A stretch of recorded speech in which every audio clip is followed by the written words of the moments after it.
the 3rd of December 2014 and winter has finally caught up with us.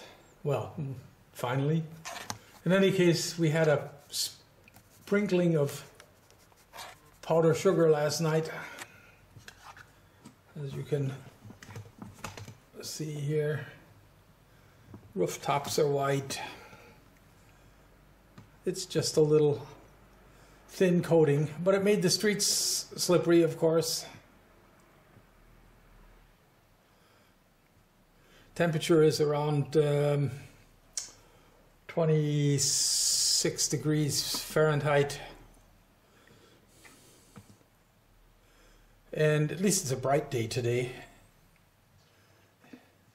The last few days have been extremely dark and overcast. I mean, it's overcast today too, but at least it's relatively bright. I guess I'll take you up. Maybe I'll take you down to the kitchen again. I have a couple of little stories to tell, tales of my youth. Perhaps another couple of stories from the railroad.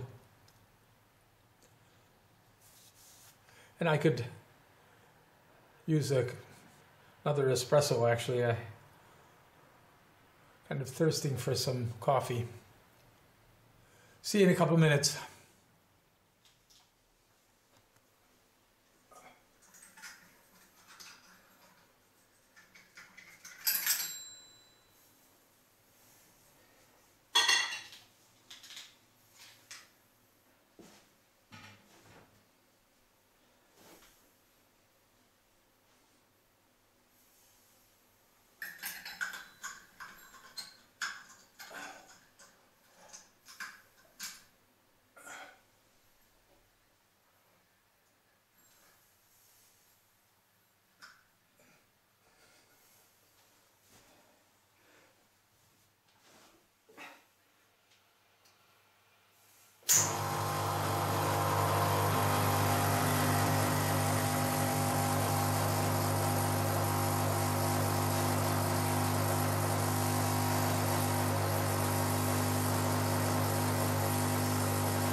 It's 1:22 in the afternoon. I decided to have a cappuccino instead of an espresso. The reason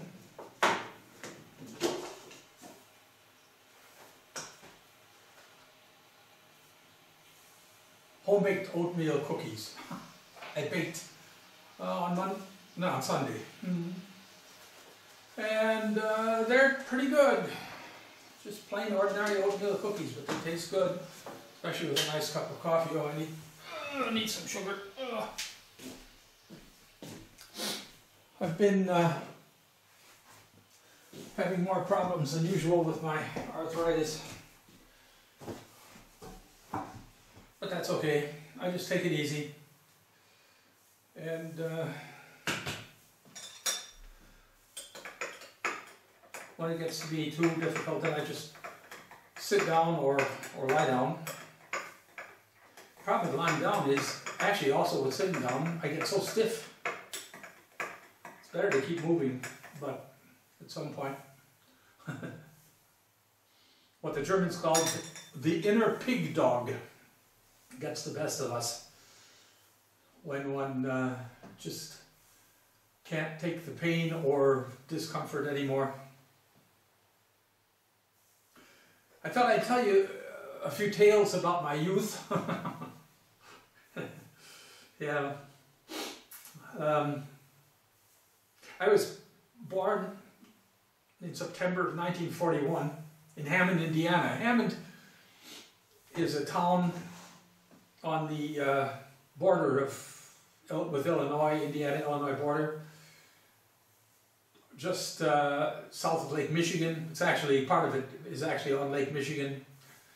Hammond is, there are a number of other towns around it called, for instance, Whiting and East Chicago.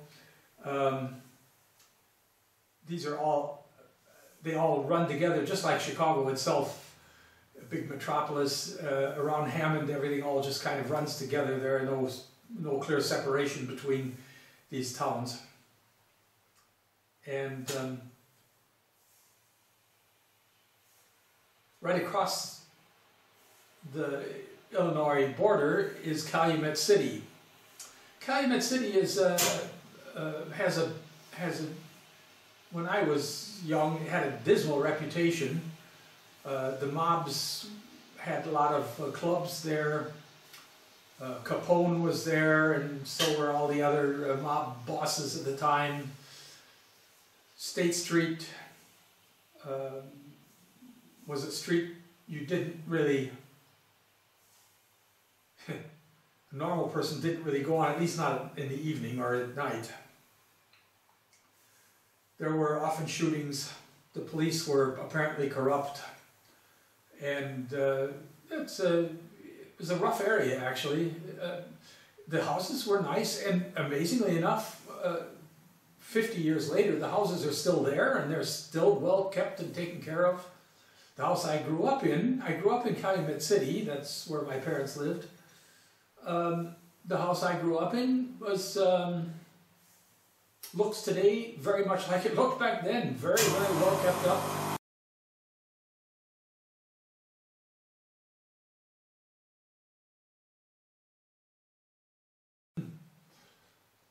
But it was a rough area. The people were kind of rough.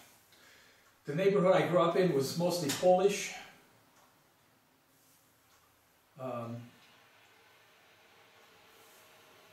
Many of the men that lived there worked in the oil refineries of Standard Oil or the steel mills, in Inland Steel. And these were hard-working men, and they liked to drink on the weekend. I used to enjoy going to some of the Polish bars when I was old enough because they had often a fish fry on Friday evenings. And there were these rough, these burly steel workers. You didn't pick a fight with them. you didn't. If you knew what was good for you, you certainly tried to stay on their best side. And that's what leads up to this story. Actually, this is a railroad story. I mentioned I was a crossing guard, and it sounds kind of trivial, crossing guard, standing out there with your stop sign, or in fact in my case, after I had the proper training, working up in the tower, putting down the gates. On Calumet Avenue in Hammond, Indiana, where I worked in a much more substantial tower than the one that I showed in the last video about my railroad stories. This was a brick building. I think I can find a picture take a picture from Street View, from Google Earth Street View, because I think it still exists. It's all boarded up. I'll have to look and see if I can find it.